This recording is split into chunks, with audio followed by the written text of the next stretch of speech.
نبی پاک صلی اللہ علیہ وسلم نے فرمایا کہ جب معراج ہوئی تو معراج کے اگلے دن کفار نے نبی پاک صلی اللہ علیہ وسلم سے پوچھا آپ مسجد اقصیٰ گئے تھے نا، ذرا یہ بتائیے اس کی کھڑکیاں کتنی ہیں، اس کے دروازے کتنے ہیں۔ کفار نے مسجد اقصیٰ دیکھی ہوئی تھی اور نبی پاک صلی اللہ علیہ وسلم نے فرمایا تھا اللہ نے مجھے سیر کرائی ہے مسجد حرام سے مسجد اقصیٰ تک، اور پھر اس کے بعد ملأ اعلیٰ تک اللہ تعالیٰ نے مجھے عالم کی سیر کرائی۔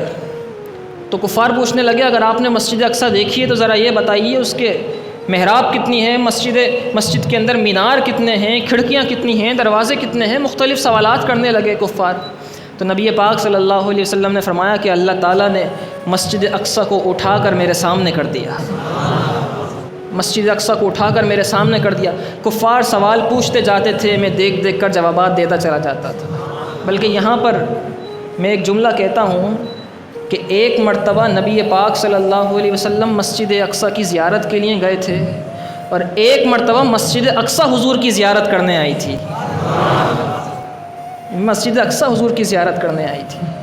حضور نے فرمایا اللہ نے مسجد اقصیٰ کو میرے سامنے کر دیا تھا۔